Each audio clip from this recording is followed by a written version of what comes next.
తీసుకెళ్ళాడని, దేవుని స్తుతిస్తున్నాడని.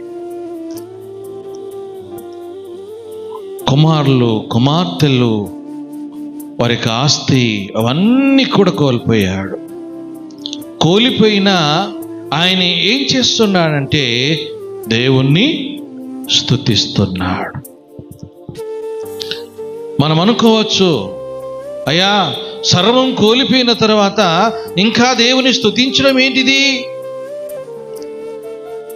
అవన్నీ పోయినాయి, ఇంకా అన్ని పోయిన తర్వాత కూడా ఇంకా దేవుని స్తుతిస్తే ఏమి ప్రయోజనం అని అనుకోవచ్చు. ఆ మాట తన భార్య తన నోటితో మాట్లాడుతున్నది.